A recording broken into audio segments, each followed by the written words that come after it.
বিসমিল্লাহির রহমানির রহিম। অর্থনীতি সম্মান চতুর্থ বর্ষের শিক্ষার্থীরা, আজকে আলোচনা করব তোমাদের ইন্ডাস্ট্রিয়াল ইকোনমিক্স অর্থাৎ শিল্প অর্থনীতির উপর। আজকের এটা হচ্ছে লেকচার নাম্বার 3 এবং 2023 সালের 13ই আগস্ট লেকচারটা রেকর্ড করছে। প্রিয় শিক্ষার্থীরা, তোমাদের আন্তর্জাতিক অর্থনীতি সম্পর্কে 10-12টা লেকচার আছে ইউটিউবে, আর কিছু থার্ড ইয়ারের সিলেবাসের সাথে মিল আছে, ওই লেকচারগুলো দেখতে পারো। পাশাপাশি এই লেকচারগুলো কিন্তু আমার মূল চ্যানেলে আন্তর্জাতিক অর্থনীতির, আর শিল্প অর্থনীতির লেকচারটা আমার দ্বিতীয় চ্যানেলে। এখন যেটা দেখবে এটা কিন্তু দ্বিতীয় চ্যানেল, ঠিক আছে? এটা সাবস্ক্রাইব করলে যে এখানে থার্ড ইয়ারের পাবলিক ফাইন্যান্স আছে, তারপর তোমাদের শিল্প অর্থনীতি লেকচারগুলো দিচ্ছি। আজকে আলোচনা করব অত্যন্ত ইম্পর্টেন্ট, তোমাদের ফোর্থ ইয়ারে আসে, সেটা হচ্ছে ফার্মের কাম্য আকার নির্ধারণে স্টিগলারের উপসিদ্ধান্ত, স্টিগলারস হাইপোথেসিস। স্টিগলারের উপসিদ্ধান্ত আলোচনা করব। সেটা হচ্ছে ফার্মের কাম্য আকার নির্ধারণের ক্ষেত্রে। আবার এইটাকে অনেকে ফার্মের টিকে থাকার কৌশল পর্যন্ত বলে থাকেন, টিকে থাকার কৌশল। এই তত্ত্বটি স্টিগলার আমেরিকার ইস্পাত শিল্পের উপর গবেষণা করে 1958 সালে একটা নিবন্ধ প্রকাশ করেন। এটির নাম হচ্ছে the economies of a scale. এটার নাম হচ্ছে কি? The economies of scale. এখানে তিনি টিকে থাকার কৌশল সম্পর্কে আলোচনা করেছেন। আমি জাস্ট একটু মনে রাখো, এখানে ইস্পাত শিল্পের উপর গবেষণা করে তিনি 3 ধরনের ফার্মের কথা বলেছেন। একটা হচ্ছে ছোট ফার্ম, মাঝারি ফার্ম আর বড় ফার্ম। অর্থাৎ ফার্মকে উনি 3টি অংশে বিভক্ত করেছেন: ছোট ফার্ম, মাঝারি ফার্ম আর বড় ফার্ম। উনি তার গবেষণালব্ধ যে ফলাফল উনার, সেখানে দেখা গিয়েছে যে ছোট ফার্ম এবং বড় ফার্মের প্রোডাকশন কস্ট বেশি। অন্যদিকে যেগুলো হচ্ছে মাঝারি লেভেলের ফার্ম, মাঝারি ফার্ম, মধ্যম আকারের যে ফার্মগুলো, এগুলোর প্রোডাকশন কস্ট কম। যেহেতু ছোট ফার্ম এবং বড় ফার্মগুলোর প্রোডাকশন কস্ট বেশি, সেজন্য ছোট ফার্ম এবং বড় ফার্মগুলোর মার্কেট শেয়ার ক্রমান্বয়ে হ্রাস পায়। আর মধ্যম আকারের যে ফার্মগুলো আছে, মাঝারি ফার্ম, এদের প্রোডাকশন কস্ট কম হওয়ার কারণে এদের মার্কেট শেয়ার বৃদ্ধি পেতে থাকে। অর্থাৎ ফার্মের কাম্য আকারটা নির্ধারিত হয় মাঝারি ফার্মের ক্ষেত্রে, এবং ছোট ফার্ম এবং বড় ফার্মের মার্কেট শেয়ারগুলো কমতে থাকে। এই জন্য উনি তার টিকে থাকার কৌশলে এই সিদ্ধান্তে এসেছেন যে ফার্মগুলোর প্রোডাকশন কস্ট কম, সেই ফার্মগুলো মার্কেটে টিকে থাকে এবং তাদের কাম্য আকার নির্ধারণ করতে পারে, এবং সাধারণত এই কাম্য আকার নির্ধারণ করতে পারে মাঝারি স্তরের ফার্মগুলো। এবং এটি উনি যুক্তরাষ্ট্রের ইস্পাত শিল্পের উপর গবেষণা করে উনি ওনার তত্ত্বটাকে প্রতিষ্ঠিত করেছেন। তাহলে আবারও বলছি, কয়টা পয়েন্ট? প্রথম পয়েন্ট হচ্ছে এটা সরাসরি একটা গবেষণালব্ধ ফলাফল, যেখানে তিনি 3 ধরনের ফার্ম বিবেচনা করেছেন। 1 ছোট ফার্ম, 2 মাঝারি ফার্ম, 3 বড় ফার্ম। 2 নম্বর বক্তব্য হচ্ছে ছোট ফার্ম এবং বড় ফার্মের প্রোডাকশন কস্ট বেশি। উনি যুক্তরাষ্ট্রের আলোকে যে রেজাল্ট পেয়েছেন সেটার ভিত্তিতে বলেছেন। 3 নম্বর বক্তব্য হচ্ছে মাঝারি ফার্মের প্রোডাকশন কস্ট কম।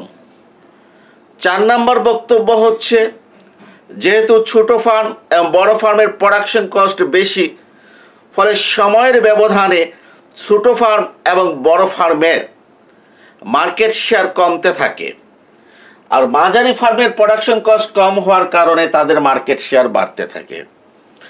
অতএব মার্কেটে টিকে থাকতে হলে স্টিগলারের বক্তব্য হচ্ছে প্রোডাকশন কস্ট কম হতে হবে।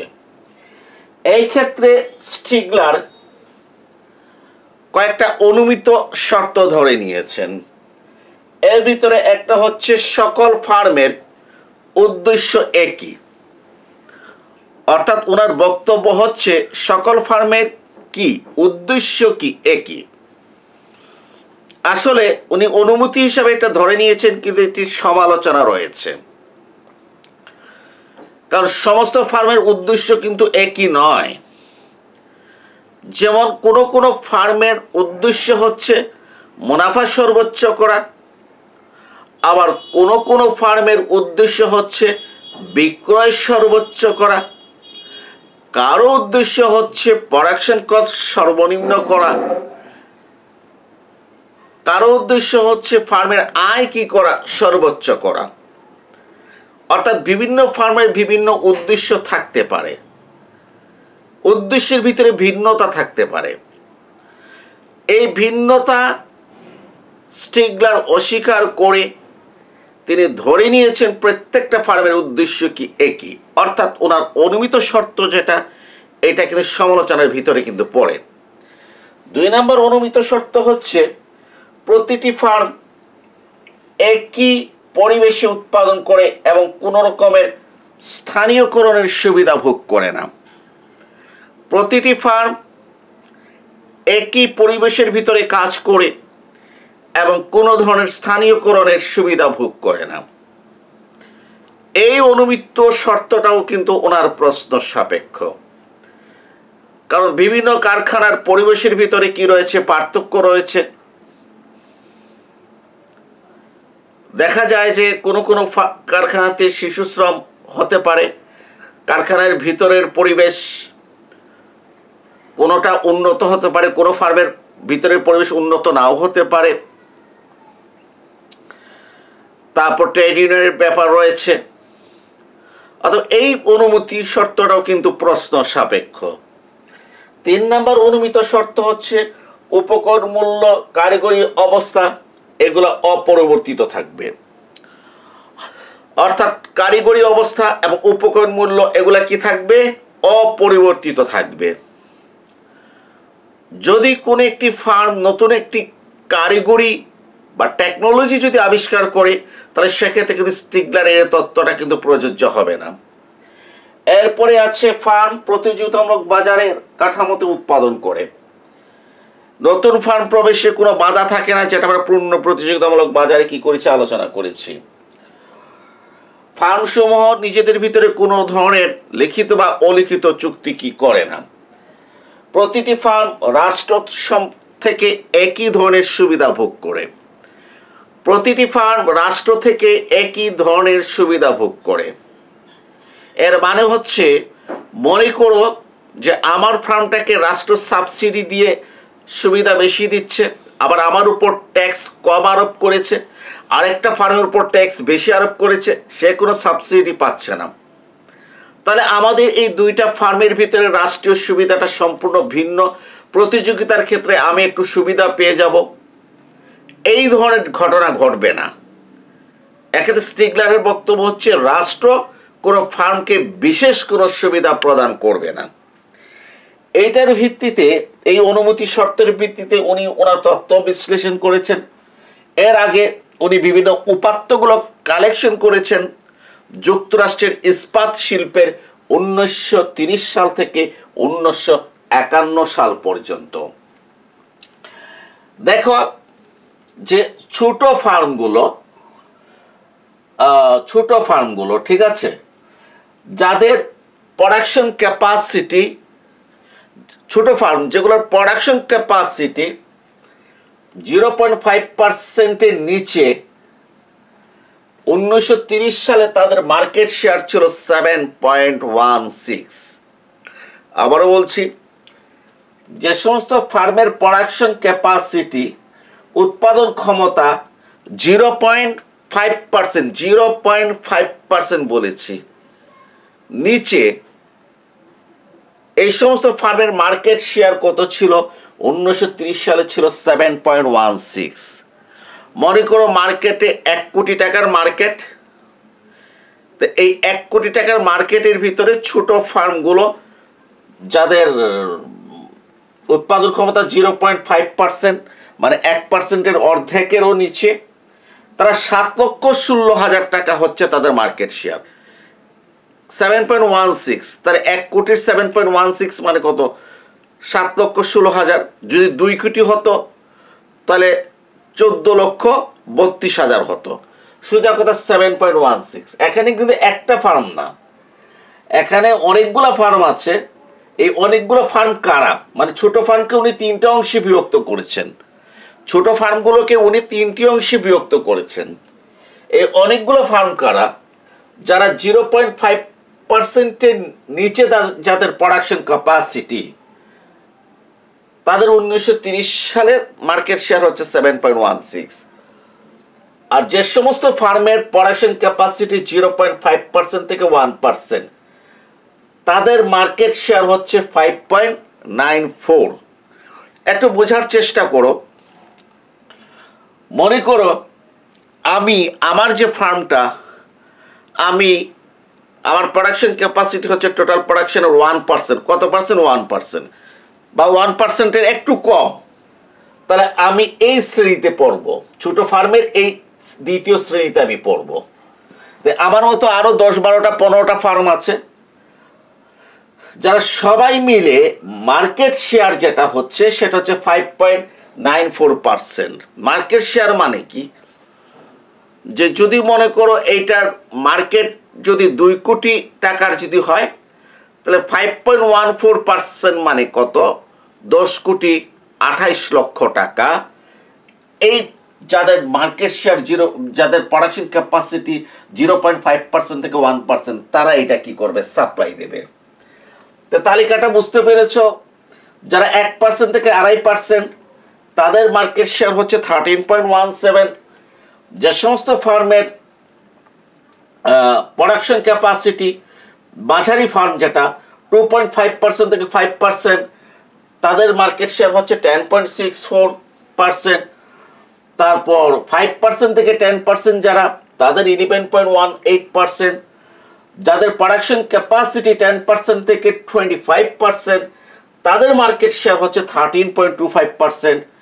আর যে সমস্ত ফার্মের প্রোডাকশন ক্যাপাসিটি 25%-এর উপরে, তাদের মার্কেট শেয়ার হচ্ছে 38.67%। ঠিক আছে, 38.67%। ওকে, এখানে একটা কথা বলি, এই 25% বলতে কি বোঝায়? মনে করো 38.67% মার্কেট শেয়ার যেটা, এটা 38.67% মনে করো 200 কোটি। কত কোটি? 200 কোটি। তাহলে 38.67%, টোটাল বাজারে 38.67% শেয়ার হচ্ছে কত? মনে করো 200 কোটি। তাহলে বড় ফার্ম এর 25% কি করে প্রোডাকশন করে? তো 200 কোটির 25% কত? 50 কোটি। মানে বড় ফার্মগুলো কেউ 50 কোটি বা 25%-এর উপরে, কেউ 52 কোটি, কেউ 55 কোটি। অর্থাৎ তার যে মার্কেট শেয়ার আছে তার 25%-এর উপরে যারা উৎপাদন করে, এরা হচ্ছে কি বড় ফার্ম। এবং এই মার্কেট শেয়ারগুলো যোগ করে দেখবেন কত হয়ে গেছে? 100%। এর উপরে কিন্তু যাবে না। এখন প্রিয় শিক্ষার্থীরা, তোমাদেরকে কিন্তু এই তত্ত্ব ব্যাখ্যা করতে হলে এই পুরা ডাটাটা তোমাদেরকে মুখস্থ করতে হবে। 1930, 38, 51। হ্যাঁ, যারা এই পুরো ডাটা মুখস্থ করতে পারবে না, যারা বলবে স্যার এত বড় ডাটা কিভাবে মুখস্থ করব, তারা এক কাজ করো, 1930 আর 1951 রাখো, মাঝখানেরটা কি করো, মাইনাস করে দাও, 1938 মাইনাস করে দাও। তবে সেইটা ভালো না। কিন্তু যারা বলছে একেবারেই পারবো না স্যার, মুখস্থ করা সম্ভব না আমার পক্ষে, আমার ব্রেইনে ধরে না, তার জন্য বলছি 1930 আর 1951, 1938 বাদ দিয়ে দিবা। আর যে পারবে সে তিনোটাই দেখবে। একটু লক্ষ্য করো যে এই যে ছোট আকারের ফার্ম, তাদের মার্কেট শেয়ারটা দেখো, 7.16%, 38-এ 6.11%, 51 সালে 4.65%, 5.94, 5.08, 5.37, 13.17, 8.30, 9.07। ঠিক আছে, এর মানে কি হলো? ছোট ফার্মগুলোর মার্কেট শেয়ার কমে যাচ্ছে। একটু মিলাই দেখো, 7.16 থেকে 4.65, মাঝখানেটা বাদ দিয়ে বলছি, 5.94 থেকে 5.37 সামান্য কমছে, 13.17 থেকে 9.07, মার্কেট শেয়ার কমে যাচ্ছে। প্রিয় শিক্ষার্থীরা, এখানে মনে রাখবেন যে মার্কেট শেয়ার যদি 0.25% যদি কমে, এটা কিন্তু বিশাল, হাজার হাজার কোটি কোটি বিলিয়ন বিলিয়ন ডলারে, সেখানে 0.25% বিরাট একটা ফিগার। বুঝতে পেরেছেন? তাই আমরা দেখতে পাচ্ছি যে ছোট ফার্মের মার্কেট শেয়ারটা কমে যাচ্ছে। আবার দেখেন বড় ফার্ম, দেখেন তার মার্কেট শেয়ার ছিল কত, 38.67% 1930 সালে, 1938 সালে 35.99%, বেশ কমে গেছে। আর 51 সালে 34.50%, আরো কি হয়ে গেছে, কমে গিয়েছে। তাহলে বড় ফার্মেরও মার্কেট শেয়ার কি হয়ে যাচ্ছে, কমে যাচ্ছে। তাহলে আমরা কি দেখলাম, যে একেবারে জীবন্ত যে ডেটা আমেরিকার, সে ডেটা আমাদেরকে বলছে যে ছোট ফার্ম এবং বড় ফার্মের মার্কেট শেয়ার কি হয়ে যায়, সময়ের ব্যবধানে কমে যায়। মাঝারি ফার্মের দিকে তাকান, 3 ক্যাটাগরি আছে। কয় ক্যাটাগরি? 3 ক্যাটাগরি। যে 1930 সালে কত ছিল, 10.64, 16.59%, 38 সালে, 51 সালে 22.11%। মানে কল্পনা করা যায় না কি পরিমাণ মার্কেট শেয়ার বাড়ছে মাঝারি শিল্পে। এই দেখো 11.18 থেকে বাড়ছে 38, আর 51-তে একটু কি হয়ে গেছে, কমে গেছে। এটা দ্বিতীয় বিশ্বযুদ্ধের কারণ হতে পারে। ওকে, আবার দেখো এইটা কমে গেলে কি হবে, এই রেঞ্জটা মারাত্মক বাড়ছে। আবার এই রেঞ্জটা দেখো 13.24, 13.99 বাড়ছে, 16.10 বাড়ছে। অর্থাৎ গড়ে আমরা কি দেখছি, মাঝারি শিল্প যারা আছে তাদের কি হয়ে গেছে, মার্কেট শেয়ার বাড়ছে। এখন তাহলে একটা সিদ্ধান্ত আমরা বুঝলাম, ছোট ফার্ম এবং বড় ফার্মের কি হয়ে গেছে, মার্কেট শেয়ার কমছে, মাঝারি ফার্মের মার্কেট শেয়ারটা কি হচ্ছে, বাড়ছে। কেন কমছে, কেন বাড়ছে, এইটার উপর তিনি আরেকটু কি করলেন, গবেষণা চালালেন। গবেষণা চালানোর পর উনি যে গড় খরচ রেখা পেলেন, সেটার আকৃতি এখন আমি দেখাচ্ছি। যে গড় খরচ রেখাটা পেয়েছেন সেটার আকৃতি আমি দেখাচ্ছি, এবং এটা দেখার সাথে সাথে তোমাদের কাছে পুরো বিষয়টা কি হয়ে যাবে, ক্লিয়ার হয়ে যাবে। অর্থাৎ এই প্রশ্নের যদি উত্তর দিতে চাও, তাহলে এই তালিকা দিতে হবে, পাশাপাশি কি করতে হবে, চিত্রটা দিতে হবে।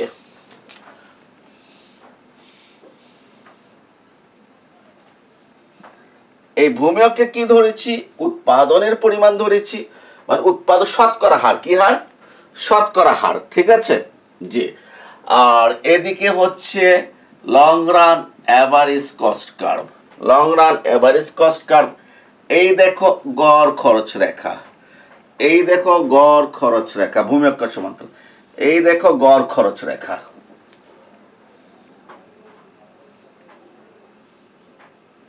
এই হচ্ছে গড় খরচ রেখা। আমি একটু ভালো করে লক্ষ্য করো যে এখানে হচ্ছে 2.5%, অর্থাৎ যারা 2.5% পর্যন্ত উৎপাদন করে। ঠিক আছে, এরপরে দেখো এখানে হচ্ছে কত, 5%, এখানে কত 10%, ঠিক আছে। তারপরে দেখো কত 15%, তারপরে দেখো কত 20%, এরপরে কত 25%, ঠিক আছে। আচ্ছা, তাহলে এখন একটু লক্ষ্য করো যে 2.5% থেকে 25% যে সীমানাটা, 2.5% থেকে কত পার্সেন্ট 25% যে সীমানাটা উৎপাদন করে, এরা কোন ধরনের ফার্ম? এরা মাঝারি ফার্ম। এরা কোন ধরনের ফার্ম? এরা হচ্ছে মাঝারি ফার্ম। এবং এদের দেখো মাঝারি ফার্মগুলোর প্রোডাকশন কস্টটা দেখো প্রায় কনস্ট্যান্ট। প্রায় কি? প্রায় কনস্ট্যান্ট। গড় খরচটা প্রায় কি? স্থির। ওকে, মাঝারি স্তরের। এখন যে বড় ফার্মগুলোর প্রোডাকশন ক্যাপাসিটি হচ্ছে 25%-এর কি উপরে, ফলে দেখো যে বড় ফার্মের প্রোডাকশন কস্টটা কি মাঝারি ফার্মের চেয়ে বেশি না? মাঝারি ফার্মের চেয়ে কি বেশি। আবার ছোট ফার্মের উৎপাদন ক্ষমতা 2.5%-এর নিচে, যে তালিকা দিয়েছি সেদিকে লক্ষ্য রাখবা, 2.5%-এর নিচে। 2.5%-এর নিচে যদি হয় তাহলে আমি বাম দিকে যাব, তাহলে ছোট ফার্মের প্রোডাকশন কস্ট আবার মাঝারি ফার্ম হতে কি বেশি। তাহলে স্টিগলার এইভাবে দেখালেন যে যারা ছোট ফার্ম তারা কম উৎপাদন করে বলে তারা তাদের স্থির উপাদানের কাম্য ব্যবহার করতে পারে না, এই কারণে তাদের প্রোডাকশন কস্টটা কি হয়? বেশি হয়। আর প্রোডাকশন কস্ট বেশি হওয়ার কারণে বাজারে টিকে থাকাটা কঠিন হয়, ফলে তারা সময়ের ব্যবধানে মার্কেট শেয়ারটা তাদের কমে যায়। একইভাবে যে যারা বড় আকারের ফার্ম, যাদের প্রোডাকশন 25%-এর চেয়ে বেশি, তাদেরও কস্ট কি বেশি। এই কস্ট বেশি হওয়ার কারণে তারাও কি করে যে বাজারে তাদের মার্কেট শেয়ারটা কমতে থাকে। এই ছোট ফার্ম আর বড় ফার্মের মার্কেট শেয়ার যেটা কমে, সেটা প্রোডাকশন কস্ট কম হওয়ার কারণে এই মাঝারি ধরনের ফার্ম এরা এই মার্কেট শেয়ারটা কি করে দখল করে নেয়।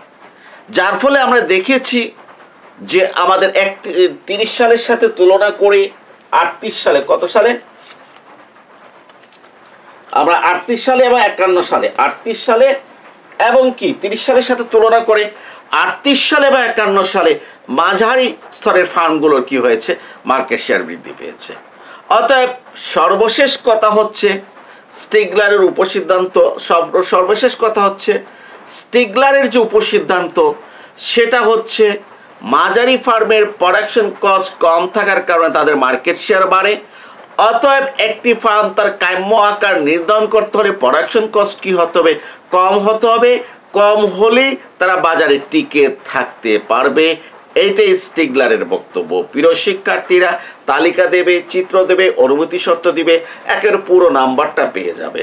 যদি তালিকা বেশি দিতে না পারো তাহলে এক কাজ করতে পারো, মাঝখানের 1938 সালটা কিন্তু বাদ দিয়ে দেবে। তবে সাবধান, তালিকার ফিগারগুলো কিন্তু আন্তাজি লিখবে না। যে সমস্ত শিক্ষার্থীরা ফিগারগুলো আন্তাজি লেখে, টিচাররা কিন্তু তাদের প্রতি সন্তুষ্ট হতে পারে না, ফলে অন্যান্য প্রশ্নে অত্যন্ত কঠিন মার্কিং করে থাকে। এই জন্য যে এই ধরনের কোনো কাজ আপনারা দয়া করে করবেন না। সবাই ভালো থেকো। ধন্যবাদ সবাইকে।